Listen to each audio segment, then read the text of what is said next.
بسم اللہ الرحمن الرحیم۔ السلام علیکم ناظرین۔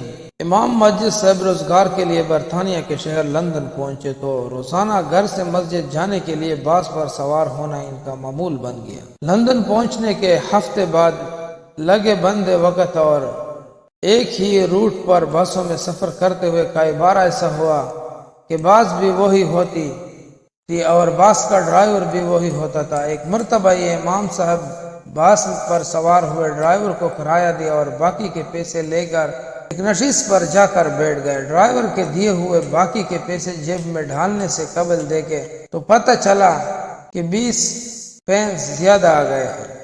امام صاحب سوچ میں پڑ گئے، پھر اپنے آپ سے کہا کہ یہ 20 پینس وہ اترتے ہوئے ڈرائیور کو واپس کر دیں گے کیونکہ یہ ان کا حق نہیں بنتا۔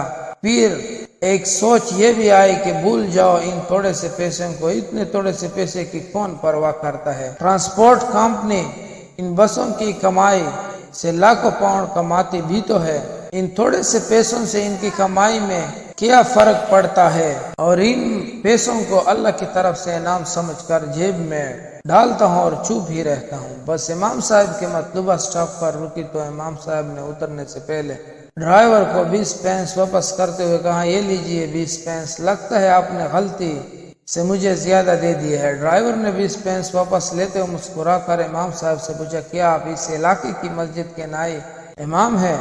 میں بہت عرصے سے آپ کی مسجد میں آ کر اسلام کے بارے میں معلومات لینا چاہ رہا تھا۔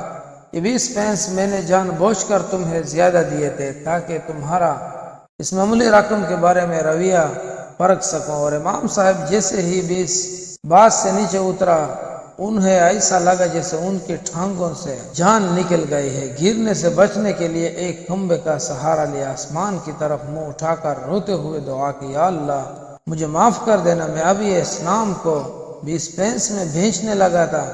یاد رکھیے کہ بعض اوقات لوگ صرف قرآن پڑھ کر اسلام کے بارے میں جانتے ہیں یا غیر مسلم ہم مسلمانوں کو دیکھ کر اسلام کی تصور باندھتے ہیں۔ ہم سب کو دوسروں کے لیے ایک اچھی مثال ہونا چاہیے اور ہمیشہ اپنے معاملات میں سچے کھرے بھی ہو۔